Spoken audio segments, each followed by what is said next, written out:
Hola, mi nombre es Samuel Orrico, pastor de Nova. Nova es una iglesia cristiana en Jalapa, Veracruz, y nuestro propósito principal como iglesia es reunirnos alrededor de la palabra de Dios. Creemos que Dios a través de su palabra es como transforma a su pueblo. Nos llama a creer, a arrepentirnos, a amar lo que antes aborrecíamos, a aborrecer lo que antes amábamos. Y entonces, antes de empezar con esta prédica, déjame recordarte un par de cosas. El propósito principal para subir estas predicaciones en línea es para aquellos comprometidos con una iglesia local que no pudieron asistir por cualquier razón a su iglesia este domingo. Estas predicaciones son un recurso para nosotros, para poder crecer, para poder escuchar la palabra de Dios.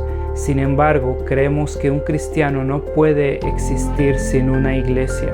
Creemos que el contexto bíblico en el cual el cristiano crece y se sustenta como cristiano por la gracia de Dios es a través de su iglesia local, sometiéndose a un liderazgo local, amándose unos a otros, sirviéndose unos a otros, perdonándose unos a otros.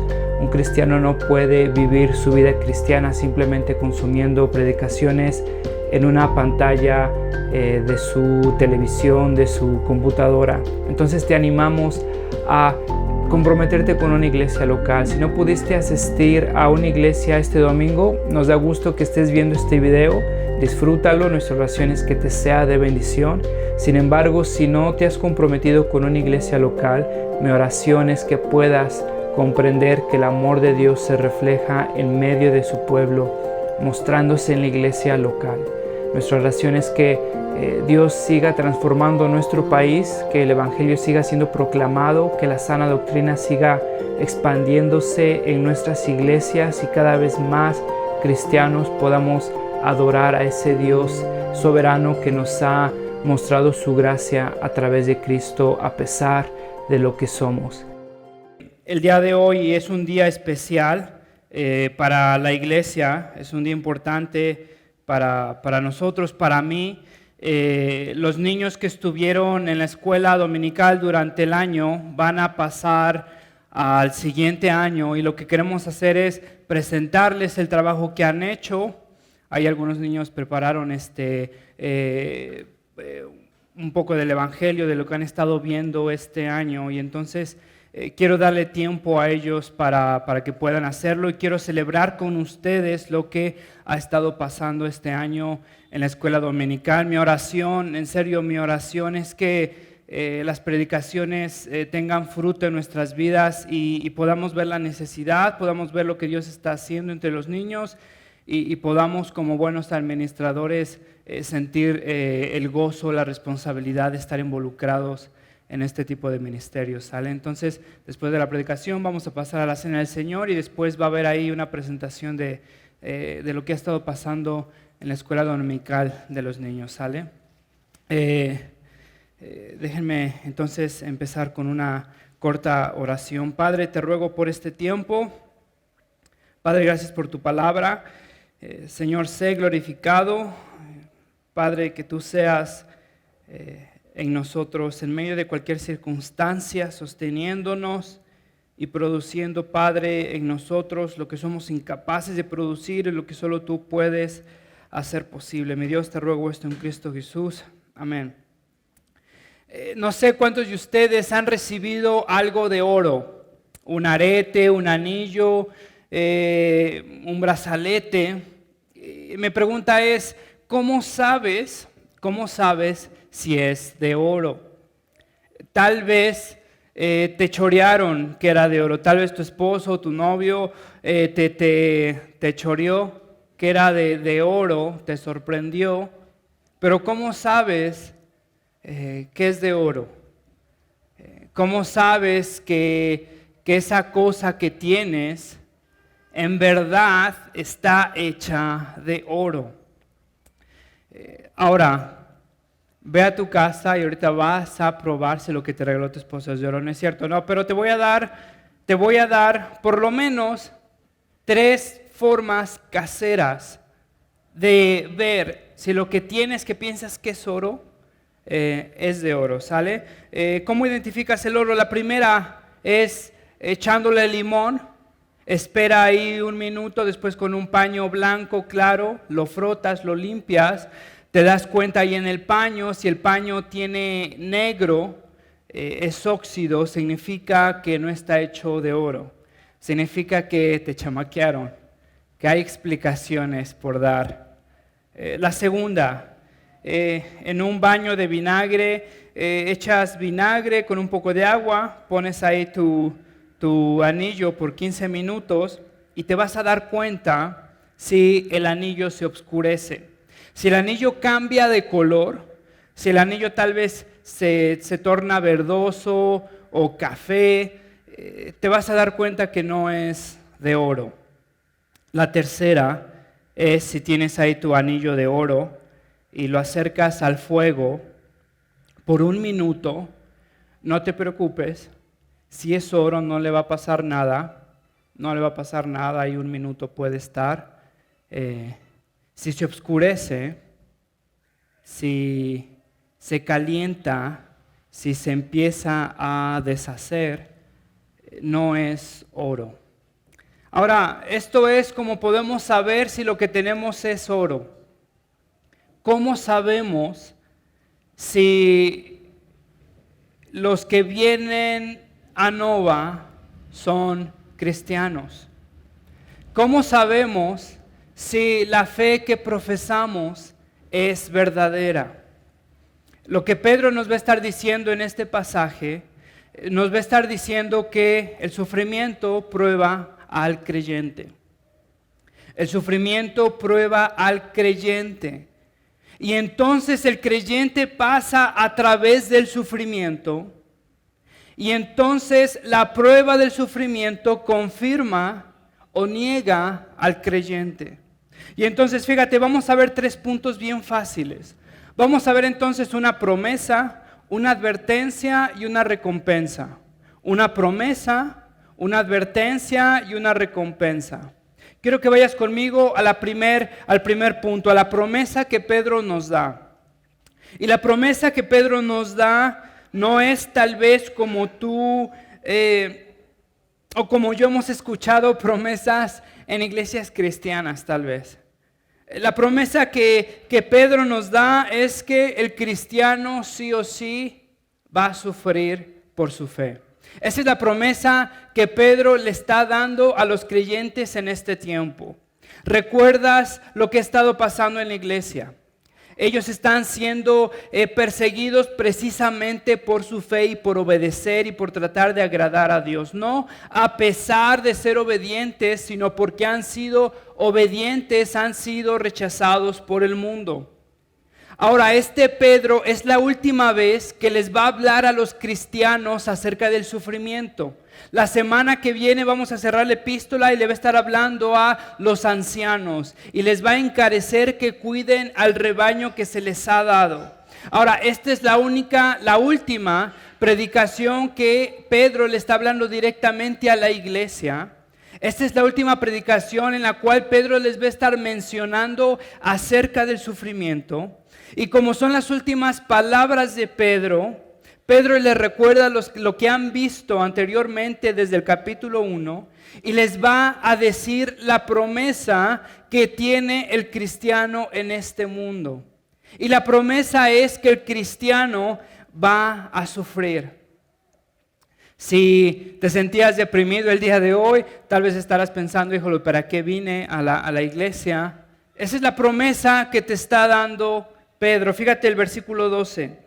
Queridos hermanos, no se engañen, no se extrañen del fuego de la prueba que están soportando como si fuera algo insólito.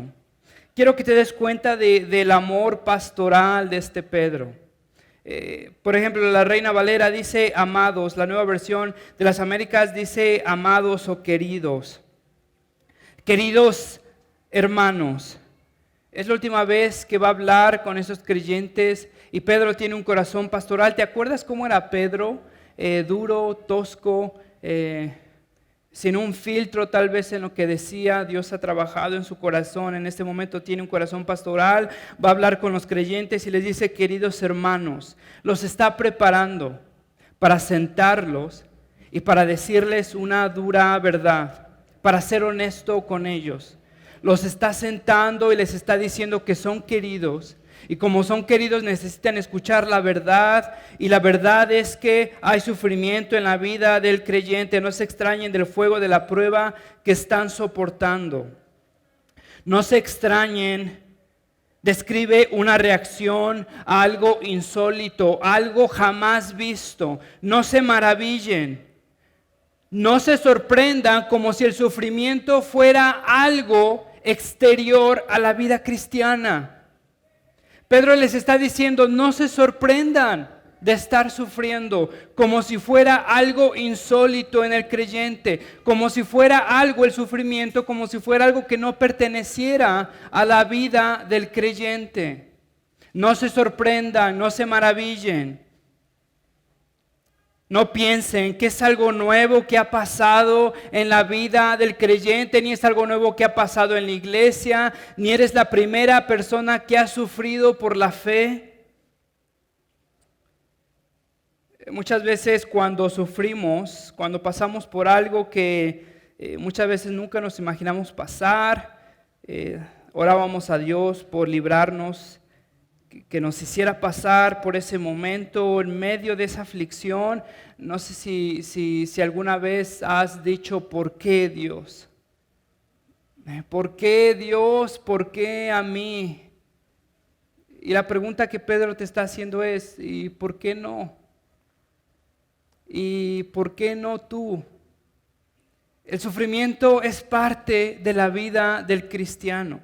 Fíjate entonces lo que Pedro está pensando. ¿Te acuerdas lo que habíamos visto en el capítulo 2, en el versículo 4? Somos como Cristo, como piedras vivas. Y si Cristo fue rechazado, entonces nosotros seremos rechazados. Versículo 4, capítulo 2, Cristo es la piedra viva, rechazada por los seres humanos, pero escogida y preciosa ante Dios. ¿Te acuerdas? Entonces somos rechazados por el mundo, somos escogidos por Dios.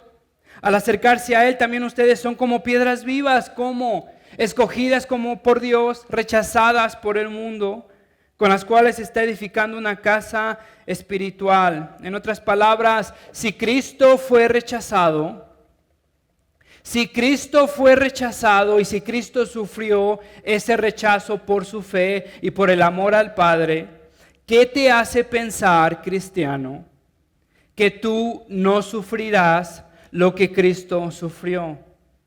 ¿Y te acuerdas la doctrina que habíamos visto? El sufrimiento redentivo que Dios sufrió en la cruz no te redime del sufrimiento en el mundo. Entonces, si Cristo fue rechazado por su fe, el cristiano es como Cristo, y entonces el cristiano ha de ser rechazado por el mundo, pero es escogido por Dios. Es lo que Pedro nos está diciendo. No se impresionen, no se maravillen como si fuera algo insólito. ¿Te acuerdas lo que habíamos visto entonces en el capítulo 21? ¿Por qué sufrimos? Porque es la voluntad de Dios. Porque es la voluntad de Dios. Versículo 21, capítulo 2, para esto fueron llamados, porque Cristo sufrió por ustedes, dándoles ejemplo para que sigan sus pasos. Son las últimas palabras de Pedro. Les está diciendo a los creyentes la razón por la cual están sufriendo. Para esto fueron llamados, porque Cristo sufrió por ustedes, dándoles ejemplo para que sigan sus pasos. Para esto fueron llamados. ¿Te has puesto a pensar, cristiano, que Cristo te ha llamado precisamente para quebrantar todo lo que te aleja de Él, para volverte a crear, para hacerte una nueva naturaleza, y absolutamente todo lo que tienes y lo que traes necesita ser cambiado, renovado, acrisolado, desechado? Para esto fuiste llamado, porque Cristo sufrió por ustedes. Fíjate, entonces vimos, ¿te acuerdas Juan capítulo 15, versículo 20? Recuerden lo que les dije. Ningún siervo es más que su amo. Si a mí me han perseguido, también a ustedes los perseguirán. Ningún siervo es más que su amo. Si a mí me persiguen, los perseguirán. Fíjate, Juan capítulo 16, versículo 33. Yo les he dicho estas cosas para que haya paz Pon atención en esto, en este mundo afrontarán aflicciones. En este mundo afrontarán aflicciones, pero anímense, yo he vencido al mundo. Ahora mi pregunta es esta. Si Pedro nos está diciendo que vamos a sufrir, si Jesús nos ha dicho que precisamente por ser cristiano y seguirlo estamos sufriendo, ¿por qué? ¿Por qué hay tantos de nosotros sorprendidos cuando sufrimos por nuestra fe? Y pensamos que haciendo la voluntad de Dios, Dios nos va a bendecir y equiparamos esa bendición con una vida más cómoda, con una vida más afluente. Y cuando ese tipo de vida no viene a nosotros, nos sorprendemos, nos enojamos con Dios. Le preguntamos a Dios, ¿por qué? Oh Dios, ¿por qué yo? Fíjate lo que dice Tim Keller. Jesucristo no sufrió para que tú no sufrieras. Jesucristo sufrió para que cuando tú sufrieras, Él estuviera contigo. El Evangelio no te promete mejores circunstancias en tu vida. El Evangelio te promete una vida mejor. En otras palabras, el Evangelio no te promete una vida sin sufrimiento, te promete un mejor sufrimiento. Te promete un sufrimiento donde Dios está contigo. Mi pregunta es, ¿será suficiente, cristiano? La promesa es que tenemos sufrimiento en nuestras vidas. Y sabemos que esto no es el plan original de Dios. Sabemos que lo que está pasando no debería de pasar. Algo que me llama la atención en el mundo que no cree en Cristo, en el mundo secular, es que minimizan el sufrimiento y minimizan el gozo de una vida sin sufrimiento. ¿Qué te quiero decir? El cristiano y solamente el cristiano sabe lo que se perdió en Génesis 3. El cristiano sabe lo que significa el pecado entrando a una creación perfecta. El cristiano sabe que a partir de Génesis 3 nada, absolutamente nada va a ser lo mismo. Nada. Que tu corazón va a estar luchando con lo que ahora está luchando. Con ese sentimiento de frustración, de soledad, con ese dolor, con esa familia quebrantada, con ese cuerpo cada vez aún más débil. Desde Génesis 3 sabemos lo que se perdió, la presencia de Dios, la creación de Dios. Y lo que nos diga el mundo, lo que nos diga el mundo de una vida mejor, de una vida ideal, no se compara a lo que sabemos que se perdió en Génesis 3. Y algo interesante es que el mundo nos trata de prometer o nos trata de convencer que podemos tener una vida ideal en este mundo. Y solo el cristiano sabe el sufrimiento verdadero que afrontamos en esta tierra, porque sabemos lo que se perdió en Génesis 3. Y el mundo te trata de distraer del sufrimiento.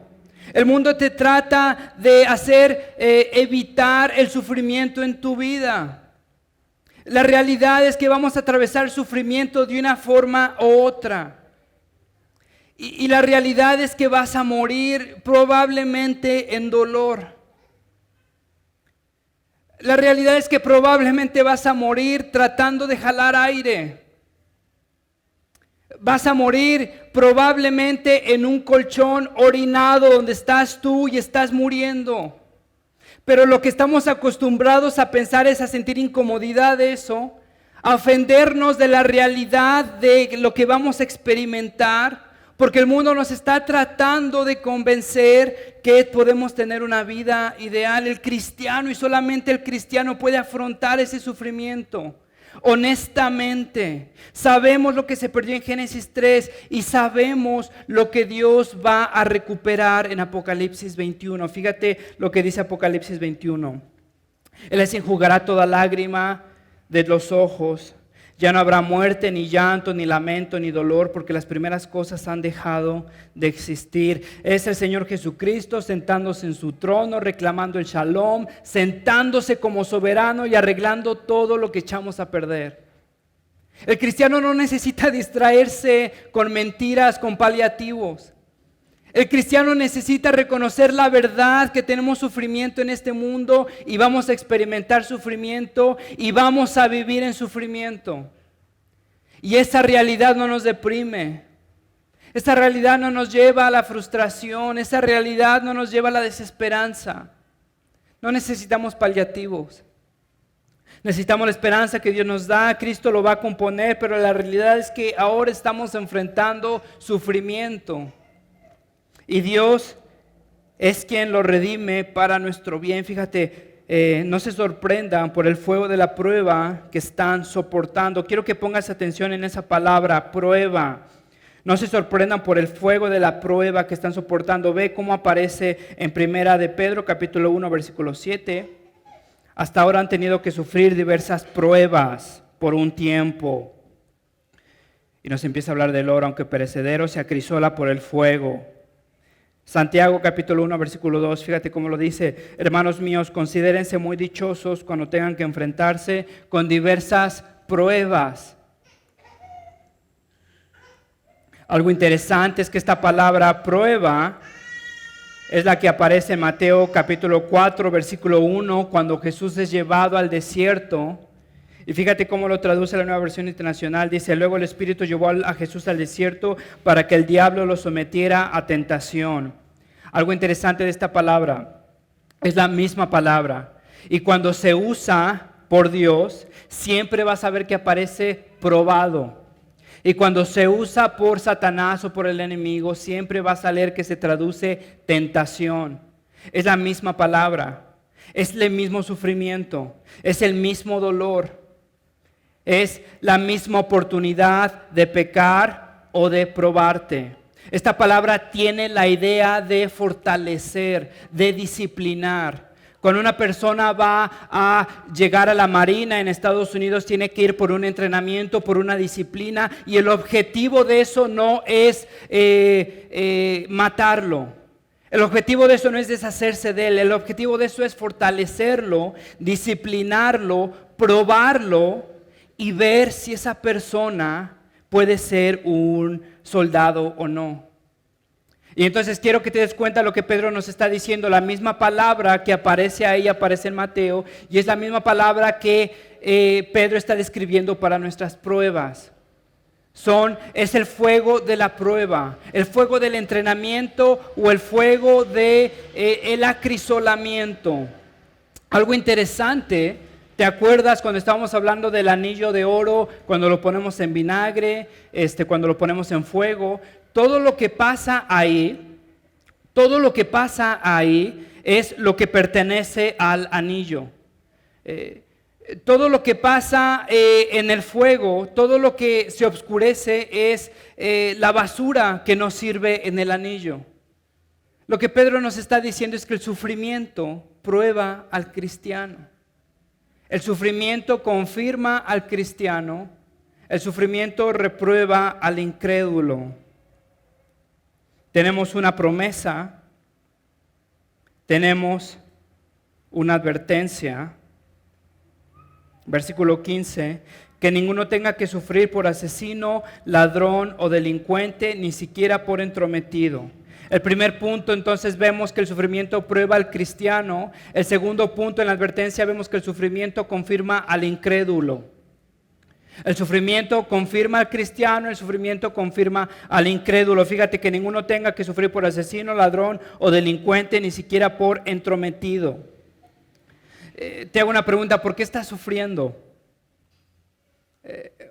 ¿Por qué estás sufriendo, cristiano? ¿Por qué estás el día de hoy, esta semana, sufriendo? Muchos de nosotros sufrimos por nuestras malas decisiones. Muchos de nosotros sufrimos por nuestro pecado. Muchos de nosotros sufrimos por nuestra necedad. Y le echamos la culpa a Dios, ¿no es cierto? Que Dios me puso en esto porque me quiere destruir, o empezamos a creer clichés que no salieron de la Biblia, pero nosotros lo inventamos. Las mejores batallas son para los mejores soldados. No eres el mejor soldado y esa batalla que tienes no es la mejor batalla. Estás ahí, puede ser por tus propias decisiones, por tu imprudencia, por tu falta de humildad.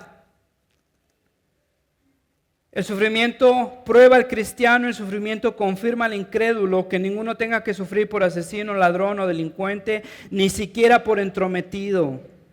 Esta palabra entrometido es muy interesante. Entrometido significa es una persona que se mete en asuntos que no le corresponden.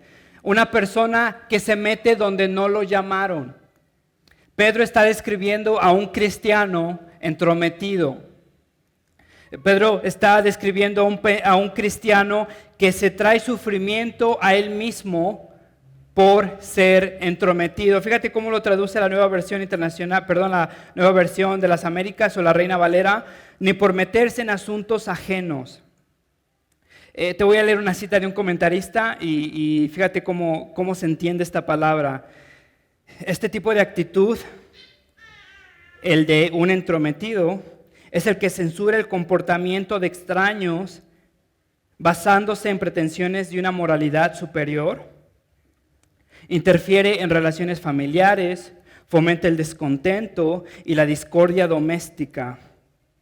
Es el tipo de persona que comparte su fe sin tacto. Lo que Pedro te está diciendo es que te preguntes por qué estás sufriendo.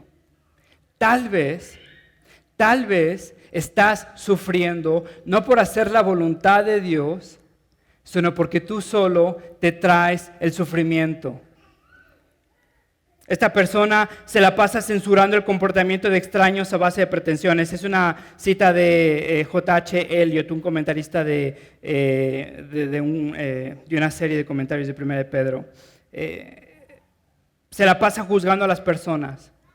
Es el tipo de cristiano, puede ser, que trae discordia entre los demás porque se la pasa criticando a los incrédulos, esperando que el incrédulo se comporte como un cristiano.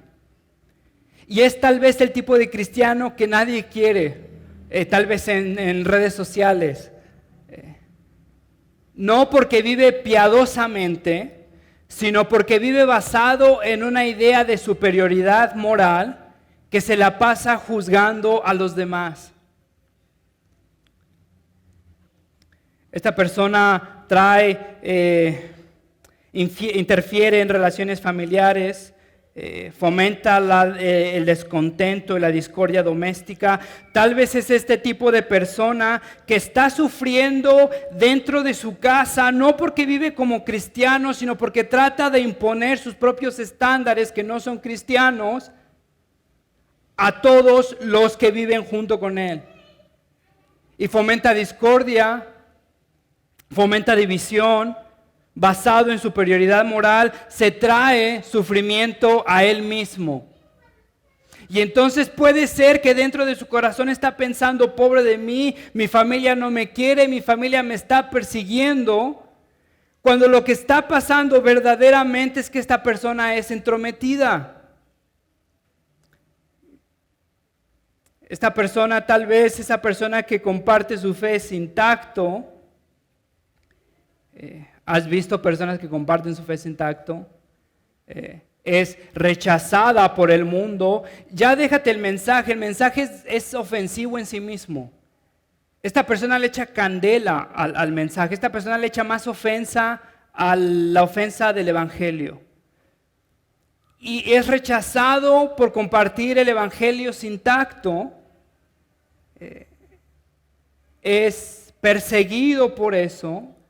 Y lo que Pedro nos está diciendo es, aguanta, porque una cosa es que el sufrimiento pruebe al cristiano y otra cosa es que vivas como una persona entrometida y tú propio te tragas el sufrimiento a tu vida. Muchos de nosotros, hermanos, les digo, vivimos con un yugo tan pesado de disciplinas, de estándares, de principios, que nos traemos sufrimiento a nuestra vida y pensamos que ese sufrimiento le agrada a Dios, cuando lo que necesitábamos hacer delante de Dios ya fue hecho por Cristo.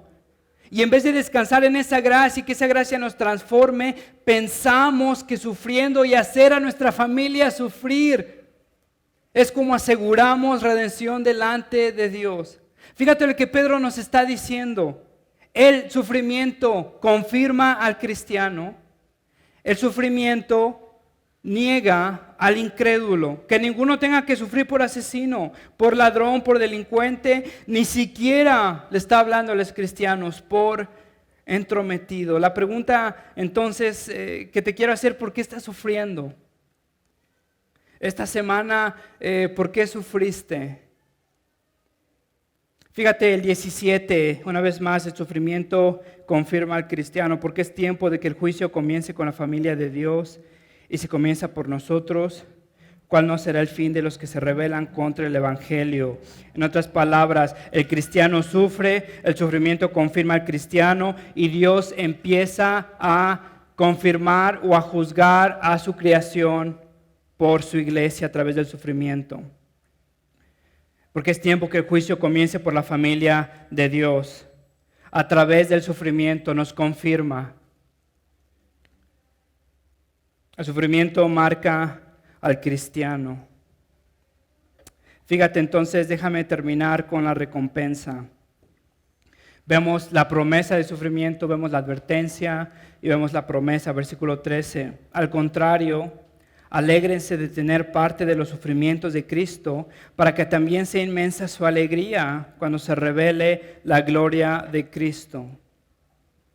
Al contrario, alégrense. Quiero que veas cómo se repite esta palabra en el versículo 13. Alégrense de tener parte del sufrimiento de Cristo, para que también sea inmensa su alegría cuando se revele la gloria de Cristo. Alégrense. Fíjate cómo aparece esta palabra en 1 de Pedro capítulo 1, versículo 6. Esto es para ustedes motivo de gran alegría. ¿Qué es motivo de gran alegría? Nuestro sufrimiento. A pesar de que hasta ahora han tenido que sufrir diversas pruebas por un tiempo. Fíjate cómo aparece esta palabra en Santiago capítulo 1, versículo 2. Hermanos míos, considérense muy dichosos cuando tengan que enfrentarse con diversas pruebas. Fíjate, esta palabra es la que aparece en Filipenses, la epístola del gozo, capítulo 4, versículo 4. Alégrense siempre en el Señor, insisto, alégrense. ¿Te acuerdas de lo que estaba pasando el apóstol Pablo en este momento encarcelado, sufriendo por predicar el evangelio? Tenemos una promesa de gozo en nuestro sufrimiento. No nos amargamos, no nos enojamos con Dios, no nos preguntamos ¿por qué yo, Dios? Nos está animando a gozarnos. ¿Y por qué nos gozamos? Para que también sea inmensa su alegría cuando se revele la gloria de Cristo. Nos gozamos en el sufrimiento sabiendo que nos confirma como creyentes y entonces nos presenta delante de Cristo como verdaderos cristianos. Fíjate una cita de Sam Storms, un teólogo.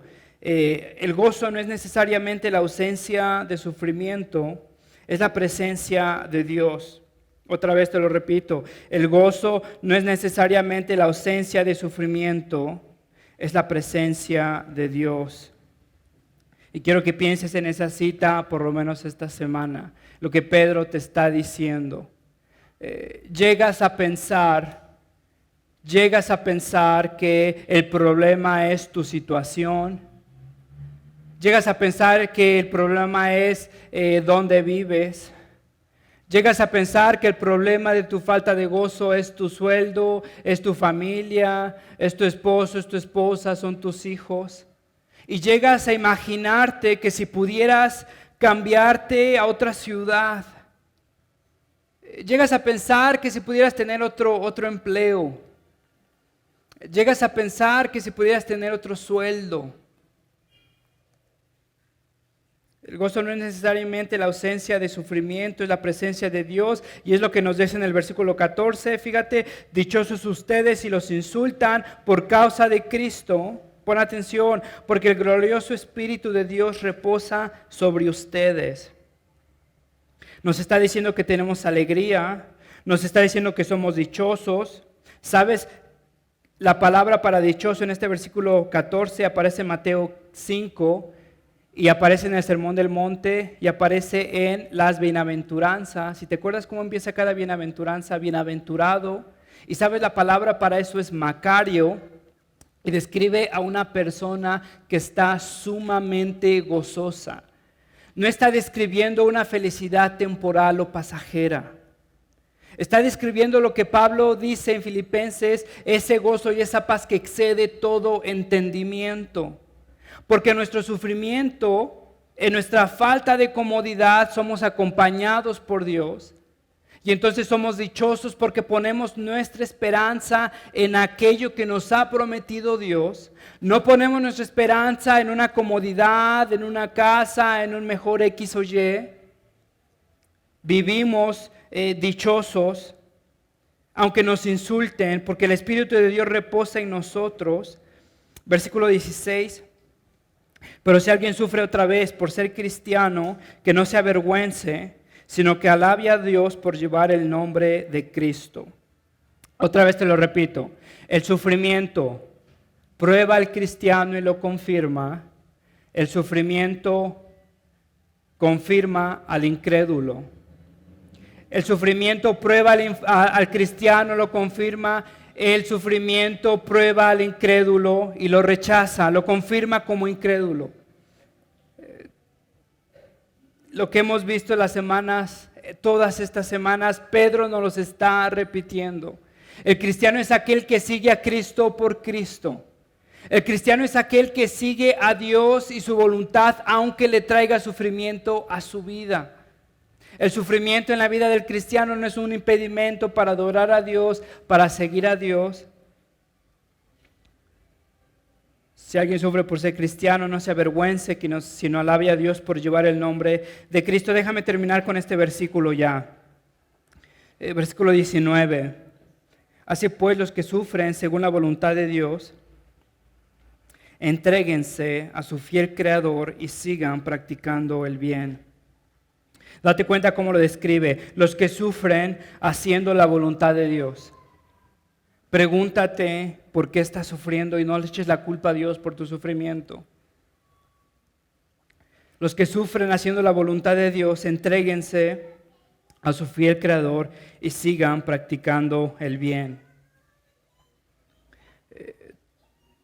Pensamos que en medio de nuestro sufrimiento tal vez Dios se ha alejado de nosotros. Pensamos muchas veces que en nuestro sufrimiento Dios nos está castigando.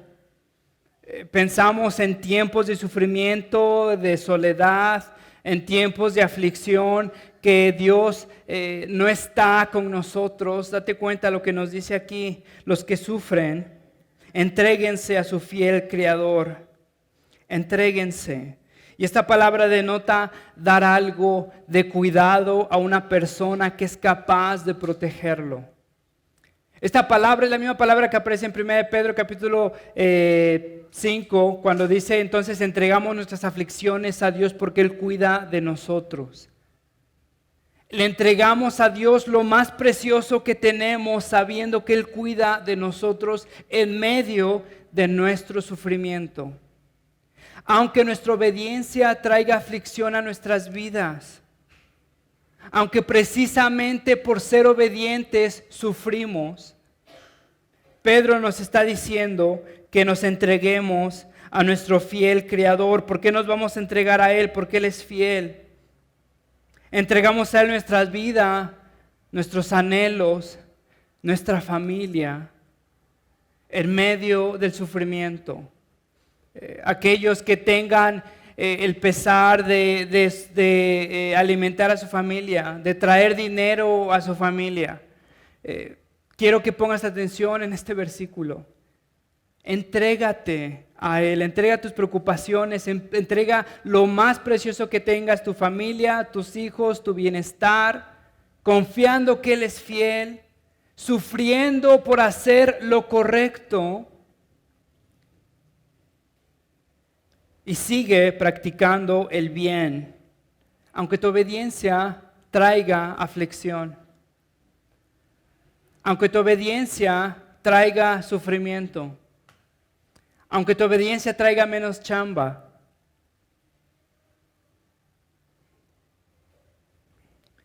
Así pues, los que sufren la voluntad de Dios, entréguense a su fiel Creador. ¿Por qué me entrego a Él? Porque Él es fiel, porque me lo ha demostrado, porque ha sufrido por mí, porque me ha prometido vencer al mundo, porque ha sufrido lo que yo jamás he de sufrir, porque ha suplido lo que yo jamás he de conseguir, porque ha ido a donde yo jamás he estado dispuesto a ir y lo hizo por mí.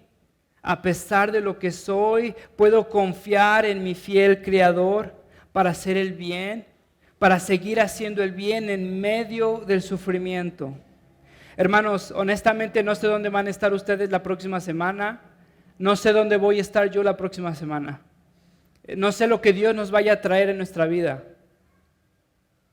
La prueba de tu fe es el sufrimiento. Cuando la obediencia traiga sufrimiento a tu vida, sacarás el cobre, serás refinado como oro. No te imaginas cuántos amigos tengo, cuántos conocidos tengo que se dejaron de llamar cristianos precisamente cuando su obediencia trajo sufrimiento a sus vidas. Cuando la obediencia de su familia trajo sufrimiento a sus hijos, a su matrimonio. El sufrimiento prueba al cristiano, el sufrimiento confirma al incrédulo. Confiamos en Dios, hacemos su voluntad y le dejamos que haga lo que quiera. Obedecemos y confiamos en Dios para el resto. Eso es lo que Pedro nos está diciendo. Cristo me salva, seguro estoy, que por su gracia al cielo voy. Sangre preciosa Él derramó y fue con ella que me salvó. Vivo tranquilo, vivo feliz, siempre alabando a mi Salvador. Vivo tranquilo, vivo feliz, siempre sirviendo a mi Señor. Cristo me guarda de todo mal, trae a mi alma dicha y paz. Él es mi dueño, me rescató, a Él me entrego, un servidor, Señor. Padre, te ruego que tú nos ayudes a sufrir por ti, Padre. Tenemos en esta vida pocas cosas aseguradas. Una de ellas es tu fidelidad y el sufrimiento en nuestras vidas. Señor, moriremos en sufrimiento,